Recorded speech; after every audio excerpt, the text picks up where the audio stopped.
주님의 평화가 필요한 시기에 살고 있어요. 그렇죠? 하루하루가 시간은 가고 있고 또 어느덧 8월 첫째 주를 맞았습니다.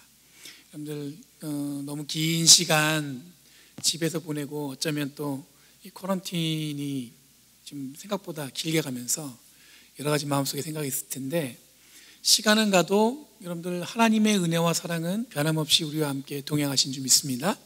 이런 가운데서도 하나님이 늘 함께 하심을 기대하시고 소망하시고, 비록 저희가 온라인 예배를 드리지만 하나님께서 변함없이 우리와 함께 하심을 더 간절히 소망하면서 지냈으면 좋겠습니다. 이런 세상을 보는 여러 가지 관점이 있어요. 그렇죠? 요즘에 제가 개인적으로는 이 보는 거에 관심이 많아요. 왜냐하면 혼자 걷는 시간이 많다 보니까 혼자 걷다가 보는 걸 자꾸 생각을 많이 해요.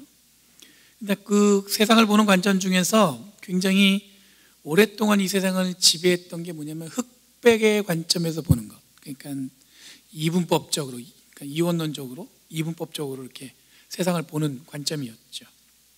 우리의 삶에 아주 굉장히 익숙하게 지금도 자리하고 있는데, 이 세상의 이치도 이렇게 돌아가는 것처럼 보여요. 왜냐하면 하늘과 땅, 남자와 여자, 밤과 낮, 생각해보면 참 탁월한 어떤 그 세상을 이해하는 관점 중에 하나로 보여집니다. 근데 요즘에는 약간 이런 기준이, 이런 관점들이 약간 좀 흔들리고 있는 것 같아요. 한참 여러분들 냉전이 콜드워, 그러니까 냉전이 아주 한창일 때는 민주주의와 공산주의의 경쟁할 때 이 이분법적인 사고 구조가 굉장히 극에 달했던 기억이 있어요. 그래서 제가 볼 때는 개인적으로 이 이분법적인 관점의 맹점, 가장 약점은 뭐냐면, 나와 다르면 적이라는 판단을 하게 된다는 거죠. 나랑 생각이 달라? 나랑 보는 게 달라? 그럼 어떻게 생각하냐면 저 사람은 내 적이야. 이게 이분법이 갖고 있는 이제 하나의 약점인 것 같아요. 이런 관점, 이런 구조가 가능하려면 이 절대적인 기준이 필요합니다. 그 기준에서 벗어나면 악이고 거짓이고 부정되는 것이니까, 아무래도 이 절대적인 기준이 확실할 때 이런 사고 구조가 잘 작동하는 것 같아요. 근데 이런 사고 구조는 세상의 모든 것은 중심 아니면 변두리, 이 두 가지밖에 없는 거예요. 그러니까 내가 속한 것이 중심, 아니면 다른 사람들은 뭐예요? 변두리, 이렇게 보는 주장이기 때문에 제3의 자리나 어떤 다른 의견들을 용납하지 않을 수가 있죠. 꽤 오랫동안 이런 편리적 사고 구조는 이 기독교 안에서도 오랫동안 깊이 작용했었습니다. 그래서 예전에 기억나신 분들 계시겠지만 십자군 전쟁, 이런 것들이 다 뭐냐면 대표적인 어떤 이분법적인 사고 구조, 우리 중심, 그렇게 생각하다 보니까 일어났던 사건 중에 하나였고, 또 자연스럽게 서구의 사고가 어떻게 보면 동양을 압도한다는 생각을 갖는 것, 이런 것도 봐도 이런 논리에 근거한다고 볼 수가 있습니다. 요즘에는 거꾸로 서구가 이 동양의 깊이를 깨달으려고 하는 시대에 살고 있어요. 분명히 어떤 하나의 헤게모니가 영원할 것 같은데, 이 사람들이 만들어 놓은 건 영원할 수 없다는 걸 보여주는 거겠죠. 얼마 전에 저희 딸이 그 친구들하고 막 이야기하는데 이런 이야기를 나누더래요. 친구들이 어느 날 저희 딸한테 그러대요. 자기는 미국에 태어난 게 너무 불행하다는 거예요. 그래서 왜 그러냐 물어봤더니 걔들이 하는 얘기가 뭐냐면, 자기들은 한국 사람이나 아시아인으로 태어났어야 되는데 미국에 태어나가지고 불행하다는 거예요. 제가 그 얘기 들으면서 제가 왜 그런데 그랬더니, 그 아이들이 이 K-팝을 좋아해요. 그리고 BTS를 너무 사랑하다 보니까 그들의 꿈이 뭐냐면 한국 가보는 거예요. 우리 딸한테 늘 부탁하는 게, 네가 갈 때, 한국 갈 때 나랑 같이 가줘라, 이게 아이들의 부탁이에요. 여러분들 오래전에 이민 오신 분들은 이게 무슨 일일까 생각이 드실 테지만 요즘에 세상이 이렇게 바뀌었어요. 그러니까 아무래도 이게 계속 어떻게 보면은 끊임없이 길게 갈 것 같은 것들이 이제 저물고 새로운 것들이 늘 이렇게 우리한테 다가오고 있는 거죠. 그러니까 우리들은 여전히 이분법적인 틀에 허우적거리고 있는데, 이 세상은 바뀌니까 이 질문이 생기게 됩니다. 여러분, 모두가 똑같을 수는 없습니다. 그리고 모두가 다를 수도 없죠. 생각이 잘 맞는 사람도 있고 그렇지 못한 사람이 있을 수 있는데, 생각이 다르면 내 적이 된다는 의미는 매우 우리를 슬프게 하는 것 같아요. 다른 생각 가질 수 있죠. 그렇다고 우리가 사랑 못할 이유는 없는 거잖아요. 그렇죠? 최근에 이 동양 사상을 공부한 분들이 용기를 내서 이 이분법적인 사고, 이 전통적인 어떤 서구를, 이 서양 세계를 지배했던 사고를 이 동양 사상적 관점에서 이게 새롭게 해석하려는 어떤 그런 거를 노력하는 분들이 계세요. 이 신학을 공부하는 분들 중에서도 이 플라톤의 이 철학적인 접근이 아니라 이 동양적인 거. 그러니까 무슨 얘기냐면 not A but B, 그러니까 A 아니면 B다, 이 공식이 아니라 either or, 이것도 저것도. 그러니까 하나님의 사랑은 뭐냐면 늘 사랑의 범위를 사람만이 이걸 제한해 둘 뿐 하나님의 사랑은 그 넘어 있다는 거죠. 그런 의미에서 연구를 하고 있는데 그렇게 우리가 이렇게 마음에 와닿진 않아요. 아무래도 이게 익숙치 않기 때문에 그런 것 같습니다. 우리들에게 여전히 익숙치 않지만 이미 현대에 이르서는 이 자크 데리다라는 이 프랑스 철학자가 해체주의 이론이라는 걸 내놨어요. 이 사람이 한 얘기는 뭐냐면 이 탈중심화, 이 다양화를 주장하면서 여러 분야에 많은 영향을 미쳤습니다. 이 데리다의 해체주의를 단순하게 설명하는 것은 불가능합니다. 굉장히 복잡한 내용인데 제가 이해한 이 간단한 건 뭐냐면, 여러분 이분법으로 나뉘면 이 두 가지 영역만 존재하잖아요. 그렇죠? 이거 아니면 저거. 근데 이 데리다가 한 얘기는 뭐냐면 제3의 이론과 이해가 존재할 수 있다는 가능성을 제시해요. 쉽게 이야기하면 지금까지는 세상에는 중심이 있었고 그 밖에는 이 변두리라는 생각이 있었는데 이제 그게 수정되어야 된다는 얘기예요. 이 절대적인 중심이나 확고한 진리에 대해서 옛날에는 질문할 수가 없었습니다. 그걸 감히 어떻게 우리가 질문하겠어요? 근데 질문을 던질 수 있다는 시작을 하기 시작했다고 보시면 될 거예요. 예전에는 이 서구가 중심이고 나머지는 변두리였는데 이제는 이 경계가 자 무너진 거예요. 그래서 이 토마스 프리드만이라고 굉장히 유명한 그 저널리스트가 있어요. 이분이 퓰리처상을 2번이나 받은 분인데 이분이 쓴 책 중에 세계는 평평하다는 책이 있어요. 이 책을 보면서 지금 우리들이 처한 상황을 잘 설명하고 있는 거예요. 뭐냐면 이제는 더 이상 누가 주도하고 누가 끌려가는 세상이 아니라는 거예요. 그래서 예전에는 이제 서구 사회가 더 잘 살고 저기 동양이라는 데 못 산다 이런 기준이 있었는데 이제는 그게 평평해졌다고 얘기하고 있습니다. 여러분 데리다가 쏘아 올린 공은 여러 분야에 영향을 주었습니다. 신학, 문학, 예술, 정치, 기존의 사회 구조를 좀 더 이렇게 창의적으로 이끌었다고 볼 수가 있죠. 뭐 대표적으로 요즘에 아주 굉장히 그 창의적인 스타트업을 시작할 수 있는 분위기를 만들어낸 게 어쩌면 이 사람들 좀 더 새로운 것, 그러니까 지금 우리가 잘 알고 있던 게 아니라 잘 익숙한 게 아니라 익숙하지 않은 곳으로 우리를 내몰고 그곳에 가서 뭔가 새로운 게 있다고 자꾸 우리에게 희망을 주는 이유는 뭐냐면 바로 이런 이론들, 이런 노력들 때문에 그렇게 된 것 같습니다. 이런 해체주의가 좋은 영향만 있는 건 아니죠.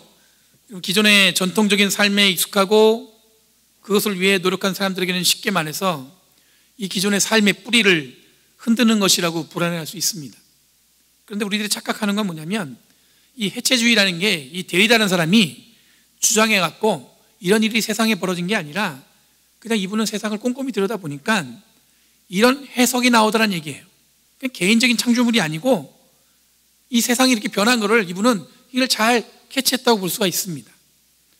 저는 개인적으로 성경에서 가장 당시에 굳건한 사회적 시스템, 종교적 시스템에서 가장 창의적이고 탁월하게 이 제3의 가능성과 기회를 보여준 사람을 전 야곱이라고 이야기하고 싶어요.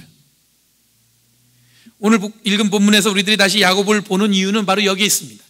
야곱은 지금까지 이스라엘이 하나님을 보던 방법과 이 다르게 하나님을 보기 시작했어요. 여러분 요즘에 우리들이 가장 많이 하는 미팅 방법이 뭐예요? 줌을 사용하죠. 우리가 언제부터 줌을 썼게요? 요즘엔 줌을 안 쓰면은 속회도 못하고 새벽 예배도 못하고 그리고 청년 예배도 못하고 그런 상황이 있어요. 그럼 예전에 생각해 보면 일방적으로 TV나 라디오는 일방적인 정보를 우리가 듣는 거였어요. 우리가 반응을 할 수가 없는데 언제부턴가 이제는 뭐냐면 인터넷이 이게 개발이 되면서 댓글도 달고 반응도 하고 이제는 뭐냐면 얼굴을 마주하고 안방에서 원하는 지식도 습득도 하고 그 자리에서 뭘도 할 수 있어요? 질문도 할 수 있는 그런 시대에 살고 있어요. 이것만 해도 우리들은 굉장히 기존의 방식이 아닌 새로운 방식으로 이 세상을 살아가고 있는데, 바로 야곱이 하나님을 대했던 방식, 하나님을 이해했던 방식은 늘 일방적이었던 것을 상호적으로 혹은 이 관계적으로 발전시켰던, 그걸 보여준 사람이라고 저는 그렇게 보고 있습니다. 오늘 읽은 이 본문을 보니까 지난번에 잠깐 살펴봤던 내용보다 좀 시간이 많이 지난 상황에서 오늘 본문은 시작하고 있어요. 야곱이 삼촌 라반의 집인 이 밧다람 아람에서 이 두 아내를 이제 마침내 얻고 그곳을 떠나서 고향인 이 브엘사바로 가고 있는 중이에요. 혼자, 예전에는 그 밧다람으로 갈 때는 혼자 먼 길을 갔던 야곱이 이제는 어떻게 바뀌었냐면, 시간이 지난 다음에 엄청나게 부흥하고 이 성장해서 이제 고향으로 돌아가고 있는 거예요. 혼자 터벅터벅 갔는데 돌아갈 때는, 고향으로 갈 때는 뭐예요? 말 그대로 금이 환향을 하고 있는 거죠. 오늘 읽은 본문에 보면 야곱이 야복 강가에 이르렀을 때 두 아내와 두 여종 그리고 11아들 데리고 이 야복 나루를 건넜다고 이야기하고 있습니다. 혼자 밧단 아람으로 향했던 모습과는 달리 이 많은 것을 갖게 된 야곱을 우리가 짐작할 수가 있어요. 그런데 여전히 야곱이 형의 그 애서가 두려워요. 형을 속에서 쟁취했던 장자권과 축복권이 여전히 그만큼 시간이 지났음에도 계속 무겁게 야곱을 두려움으로 누르고 있는 것 같습니다. 오늘 읽은 본문에서 다시 한번 야곱의 잔꾀가 느껴지는데, 뭐냐면 형 에서를 당당히 이 야곱이 만날 용기가 없는 것 같아요. 그래서 왜 지금 오늘 본문에 보면 홀로 남았냐면, 아내와 아들 그리고 지금까지 자기가 모은 재산을 다 어떻게 했어요? 먼저 형 에서한테 보내는 거예요. 그럼 형이 혹시 막 자기한테 달려오다가 자기 동생의 이 가족들을 만나면, 그 재물을 만나면 이 마음이 좀 더 누그러지지 않을까, 이런 생각에서 자기는 못 가고 먼저 이렇게 아내하고 종들하고 자기가 모아놓은, 평생 모아놓은 재산을 보내는 거죠. 이런 모습은 약간 야곱한테 실망스러워요, 개인적으로는. 그런데 왜 이런 사람이 특별하게 새로운 하나님과의 관계를 이끌어낸 인물이라고 제가 소개하냐 하면은, 우선 야곱은 자신의 삶을 순전히 그냥 운명으로 받아들인 사람이 아니에요. 야곱은 늘 투쟁하는 사람이었어요. 자기에게 주어진 운명을 이 삶에 맡겨놓고 그렇게 사는 인생이 아니라 늘 그 삶을 어떻게 했냐면 뛰어넘는 사람, 새로운 인생으로 나아가고자 하는 그런 의지가 강한 사람이라고 저는 기억합니다. 그냥 동생으로 살면 되는데 왜 형의 장자권을 탐냈을까요? 하나님이 축복을 줄 수 있는데 왜 형의 축복을 탐냈을까요? 그런 야곱이 여러분들 저는 눈에 들어와요. 24절에 보니까 야곱이 다시 한번 홀로 남겨졌습니다. 밧단 아람으로 갈 때도 그랬고 돌아올 때도 이제 다시 홀로 남겨졌습니다. 홀로 남겨졌을 때 야곱은 특별한 경험을 하는데 오늘도 마찬가지예요. 홀로 남겨진 야곱에게 누군가 씨름을 걸어왔어요. 난데없이. 근데 이 사람과 야곱이 이걸 씨름을 동이 틀 때까지 합니다. 긴 시간을 한 거예요. 근데 씨름을 건 사람이 이 도저히 야곱을 이길 수 없는 거예요. 그래서 야곱의 엉덩이를 치는 바람에 이 야곱이 어떻게 됐어요? 쩔룩거리게 됐습니다. 씨름을 건 사람이 이제 동이 트니까 이제 어떻게 합니까? 이제 나 가야 되니까 놓아달라고 합니다. 그랬더니 야곱이 자기에게 축복하지 않으면 보내주지 않겠다고 떼를 쓰는 거예요. 엄청나게 떼를 쓰는 거예요. 그랬더니 야곱에게 네 이름이 뭐냐? 이렇게 묻습니다. 여러분, 이름을 묻는다는 것은 특별한 의미가 있어요. 여러분, 이름 자체가 그 사람의 정체성입니다. 제 이름은 김규현입니다. 김이야 뭐 성이니까, 그리고 규는 별규자에 어지련자예요. 저희 어머님이, 부모님이 저를 하늘에 반짝이는 반짝반짝 빛나는 별처럼 별로 동의할 수 없는 그런 표정들을 지으시는데, 그리고 착하게 살아라, 이런 의미에서 지신 거예요. 여러분들도 한번 이름에 아마 뜻이 있을 거예요. 그렇죠? 마찬가지로 이스라엘도 이름에 뜻을 담는데 이 좋은 뜻을 담는 게 아니에요. 자기 부모들의 아이가 태어날 때 그 경험한 걸 이름을 짓습니다. 예를 들어서 여러분들 한동안 야베스의 기도라는 책이 유행한 적이 있어요. 한참 야베스의 기도. 근데 여러분, 야베스의 뜻은 뭐냐면 고통이라는 뜻이에요. 고통. 그러니까 아이가 태어날 때 부모가, 이 야베스가 태어날 때 너무 고통스러웠던 거예요. 그러니까 이름을 뭐예요? 야베스. 뭐예요? 고통스러웠다. 여러분, 이런 고통을 여러분들 이름을 안고 평생 이렇게 이런 이름을 붙들고 살아가는 거예요. 야곱은 이름이 뜻이 무엇입니까? 발뒤꿈치 잡은 자예요. 늘 그런 인생이, 이런 그 삶을 따라다닐 수 있어요. 생각해 보면 만약에 우리말로 이름을 부모가 여러분 아이를 낳을 때 고통을 느꼈다고 이름을 고통이라고 줬어요. 김고통 씨. 여러분, 이러면 그 이름이 얼마나 어떻겠어요? 만족스럽지 못하죠. 늘 이름을 부르는데 발뒤꿈치 잡은 놈 이러면 어떤 느낌으로 인생을 살았겠어요? 그래서 여러분, 이스라엘 문화에서는 이름을 묻는 관계가 아니라 처음 만날 때 뭐예요? 샬롬, 하나님의 평화가 함께하길 바랍니다, 이러면서 인사를 나누는 거예요. 당신의 이름이 무엇입니까? 잘 묻지 않아요. 한참 관계가 형성된 후에야 이제 이름을 나누죠. 야곱이 스스로 이제 자신의 이름을 야곱이라고 얘기합니다. 저는 야곱입니다. 왜냐면 물어봤으니까. 내 이름이 무엇이냐? 저는 야곱입니다. 이어지는 본문에 씨름을 건 사람이 이렇게 이야기합니다. 그 사람이 말하였다. 내가 하나님과도 겨루어 이겼고 사람과도 겨루어 이겼으니 이제 내 이름은 야곱이 아니라 이스라엘이다. 여러분, 야곱의 이름이 바뀌었어요. 그리고 씨름을 건 사람이 하나님이라고 이야기하십니다. 그리고 사람이라고도 이야기하고 계세요. 야곱이 씨름을 통해서 이름이 이스라엘로 바뀌었는데, 여러분, 이스라엘이라는 이름은 하나님이 씨름하셨다 혹은 투쟁하셨다로 번역할 수가 있습니다. 그러니까 이스라엘이라는 이름은 야곱을 통해서 하나님이 씨름하셨다는 의미에서 그 민족과 그 나라의 이 정체성, 그 이름이 이게 담겨진 거예요. 야곱은 하나님과의 관계를 제3의 방법, 누구도 해보지 않은 방법으로 우리들에게 소개하고 있습니다. 아브라함도 특별했지만 하나님과 씨름을 하고 하나님과 때를 써가면서 축복을 받아내려고 악착같이 군 사람은 없었어요. 야곱이 이렇게 보여주었는데 야곱의 후손들 중에서도 하나님 앞에 이렇게 한 사람은 없었어요. 이런 소원을 비는 여러 가지 방법이 있죠. 논리적으로 차근차근 설명해서 원하는 것을 얻는 방법이 있고, 거짓과 속임수로 얻는 경우도 있습니다. 그리고 뭐가 있냐면 떼 쓰는 방법이 있어요. 떼 쓰는 방법. 여러분, 때를 쓴다는 게 애들이 하는 것 같지만 어른이 때를 쓰면 그만큼 간절하다는 마음이 전해집니다. 제가 아는 권사님이요, 어떤 권사님이 자신의 늘 때를 쓴다고 하셔요. 저는 그 얘기가 나쁘지 않은데 그 얘기 들으면서 뭐냐면 이게 야곱의 방법이겠구나. 저는 목사님, 저는 늘 때 써요. 어른들한테 때 써요. 그러더라고요. 얼마나 귀엽던지 볼 때, 어른이 그러니까. 근데 이게 뭐냐면 야곱이 쓰는 방법이에요. 제가 여러분에게 하나님께 간절히 기도하셔야 됩니다. 금식하면서 기도하시기 바랍니다. 쉬지 말고 기도하세요. 여러분, 새벽 예배 나와서 하나님께 기도하세요. 하나님이 응답하십니다. 중보기도 하세요. 이러면 어색하지 않지만, 근데 여러분들한테 이렇게 얘기합니다. 하나님께 때 쓰세요. 때를 쓰세요. 이러면 이게 익숙하세요? 다들 익숙하신가 보네. 이해는 가는데 여러분 익숙하지는 않죠. 마찬가지로 야곱은 기존의 하나님을 이해하고 대하는 방법이 아니라 새로운 방법으로 오늘 우리들에게 읽혀지고 있습니다. 29절에 보면 야곱이 자기 이름을 이야기했으니 자신과 씨름한 사람의 이름을 알려달라고 합니다. 자기 이름을 얘기했으니까 물어본 사람의 이름도 물어봐야 되잖아요.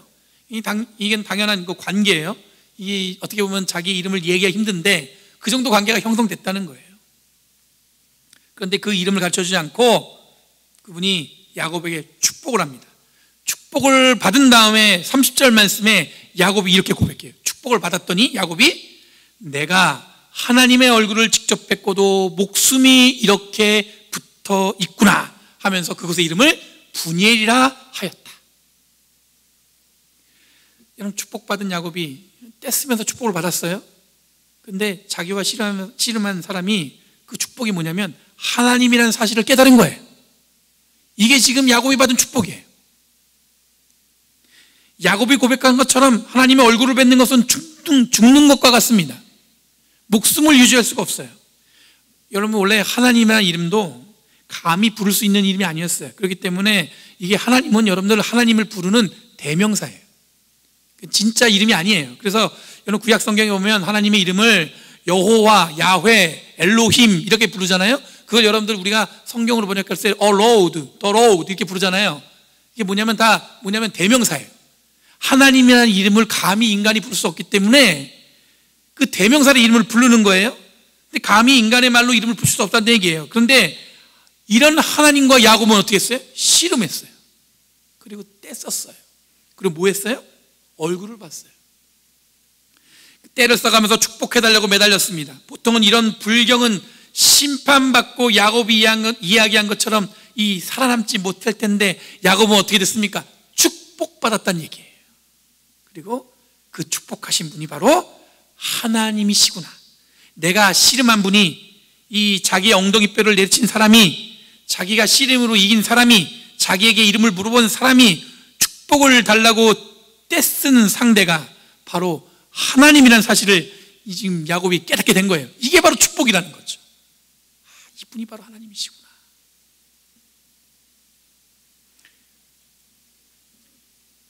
야곱은 다른 사람들과 달리 특별하게 하나님을 만났습니다. 이런 야곱이 받은 새로운 이름이 야곱의 후손들에게 민족과 나라의 이름이 된 것은 이스라엘이 정말로 특별했기 때문입니다. 원래는 하나님을 감히 뵐 수 없습니다. 하나님의 이름도 부를 수 없었어요. 그런데 야곱은 하나님과 씨름을 하고 하나님께 떼를 쓰고 감히 이름도 물어보고 하나님의 얼굴도 본 거예요. 기존에 하나님을 대하는 방법이 아니라 전혀 다른 제3의 방법으로 하나님을 관계했고, 그 씨름한 자리를 분예이라 지었고, 그러고 났더니 하나님의 얼굴이라는 이름을 지어놨더니 이 아침 햇살이 그 분예일에 비쳤다고 오늘 말씀을 마무리하고 있어요. 그럼 제가 만약에 책을 쓴다면, 만약이에요, 하나님을 만나는 1000가지가 넘는 방법에 대해서 쓰고 싶어요. 왜냐하면 여러분들 신앙, 이 종교라는 것이 신비롭고 거룩함을 강조하다 보니까 가끔 하나님을 대하는 우리의 태도가 이 경직될 때가 있어요. 아주 그렇죠, 멀리 계신 것 같고 가까이 있는 것처럼 못 느끼죠. 왠지 하나님을 무섭다고 생각하는 분들도 있어요. 내가 조금이라도 잘못하면 금방 이 벌 주실 것처럼 이 무서운 하나님을 생각하는 분이 있죠. 왜냐하면 이분법적인 세계관은 그 신앙을 해석할 때 이것 아니면 저거예요. 아주 순종하면서 잘하든지 아니면 그렇지 않든지이기 때문에 아무래도 이런 것에 쉽게 마음이 노출되는 것 같습니다. 가끔 어떤 분들은 세상과 하나님 둘 중에 하나를 선택하라고 이야기하는 경우도 있어요. 세상을 선택할 것이냐, 하나님을 선택할 것이냐. 그럼 신앙이 좋으려면 어떻게 돼요? 하나님 것을 선택하고 세상을 어떻게 해요? 포기해야겠죠. 세상 것은 악하고 하나님은 거룩하니 그렇게 하는 것이 이 바른 신앙이라고 우리는 또 생각할 수가 있습니다. 예전에 제가 고등학교 다닐 때인데 신상원이라는 분이 있었어요. 기억나시는 분이 있겠지만 이분이 이 문화와의 전쟁을 선포했습니다. 그러면서 이 세상의 문화들은 악하다고 선언하면서 이 기독교 문화 운동을 펼쳤어요. 그래서 그때 제가 그 초등학교 때부터 꼼꼼히 모아뒀던 LP 저기 판을 갖다가 쭉 모아놨는데 그걸 어느 날 제가 다 불태웠어요. 왜냐하면 악하기 때문에. 하나님을 예배하는데 방해되는 것들은 전부 악하니까 마땅히 그렇게 해야 된다고 생각했던 것 같습니다. 그런데 한참 시간이 흐른 후에 하나님이 이 세상을 창조하셨다는 것, 그리고 보기 좋았다는 것에 은혜 받은 적이 있어요. 하나님이 이 세상을 창조하시고 보시기 좋았다고 했어요. 하나님과 세상 중에 하나를 선택하라는 의미는 어쩌면 하나님과 세상을 동등하게 보는 불경스러운 관점에서, 그런 관점에서나 가능한 거죠. 어떻게 하나님과 세상이 똑같아요? 여러분, 예수 그리스도의 복음도 바로 이런 관점에 동일하다고 볼 수가 있습니다. 예수님도 바리새인들이 만들어 놓은 율법을 지키느냐 안 지키느냐에 따라서 이 사람들의 구원이 결정된다고 얘기하는 그런 그 율법주의자들, 그에 대해서 복음을 전하셨어요. 그게 뭐냐면 크신 하나님의 사랑이라는 제3의 방법, 새로운 가능성에 대해서 선언하셨습니다. 그러니 질문 자체가 틀린 거예요. 세상이냐 하나님이냐. 하나님은 이 세상을 창조하시고 주인 되신 분이십니다. 그리고 통치하시는 분이에요. 그런데 가끔 우리들은 잘못된 생각으로 이 하나님을 이렇게 끌어낼 때가 있단 말이죠. 이런 감리교를 창시하신, 이 감리교 운동을 펼치셨던 이 존 웨슬리 목사님이 이 감리교 무브먼트, 이 운동을 할 때 미국과 영국의 이 신앙적인 영적 대각성 운동이 일어났어요. 이때 존 웨슬리 목사님과 동역했던 분이 이 조지 휘필드라는 굉장히 유명한 목사님이에요. 조지 휘필드. 웨슬리 목사님이 이 조지 휘필드 목사님을 굉장히 좋아했습니다. 아니, 좋아한 정도가 아니라 굉장히 존경했어요. 이분이 탁월한 부흥사였어요. 말씀도 잘 전하시고, 그래서 늘 보면 이 웨슬리 목사님은 이분을 입에 침이 마르도록 칭찬을 했습니다. 아니 뭐 존경하고 어딜 가서도 이만한 설교자가 없다, 그렇게 자랑했던 분이었어요. 그런데 어느 날 존 웨슬리 목사님이 조지 휘필드와 결별하게 됩니다. 결별의 이유는 뭐냐면, 조지 휘필드 목사님이 예정론을 적극적인 하나님의 구원관으로 설교했습니다. 노예제도에 찬성하는 것, 이 두 가지 문제 때문에 존 웨슬리 목사님이 이분과 이게 결별하게 된 거예요. 원래는 포용과 중도의 길을 굉장히 중요하게 여겼던 이 웨슬리 목사님이기 때문에 이 결별했다는 이유는 굉장히 충격적인 겁니다. 그분의 입장에서는 이 예정론과 노예제를 옹호하는 것은 하나님은 사랑이시라라는 이 신앙 고백을 포기하고 저버린 것과 마찬가지라고 생각했기 때문이에요. 웨슬리 목사님이 이미 구원받은 사람과 그렇지 않은 사람이 정해졌다고 보는 예정론은 하나님의 모든 성품을 한 번에 말살해버리는 것이라고 생각했었어요. 성경을 통해 예정론이 진리라고 증거하는 행위에 대해서도 단호하게 뭐라고 얘기했냐면, 악마보다 더 악하다고 이야기하셨어요.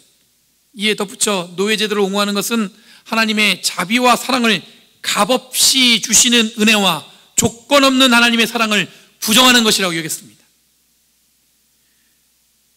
존 웨슬리 목사님은 야곱이 하나님을 관계했던 것처럼 제3의 지대, 즉 다른 해석이 가능한 하나님의 섭리와 이 사랑에 집중한 것 같습니다.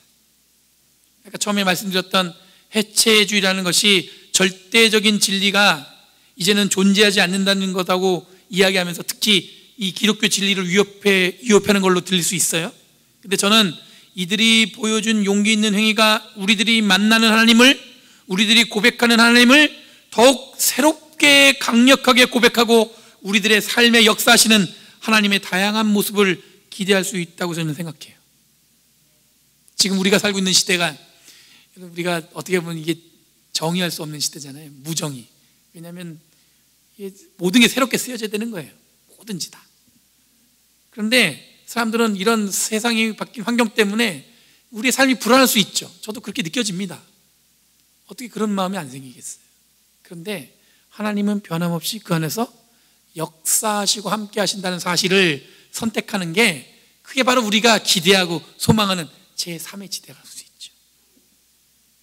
이런 말씀으로도 은혜 받고 예배를 은혜 받습니다. 그렇죠? 그런데 묵묵히 자신의 사명을 다하면서 이 곁에 있는 성도를 보면서 저는 은혜 받을 때가 있어요.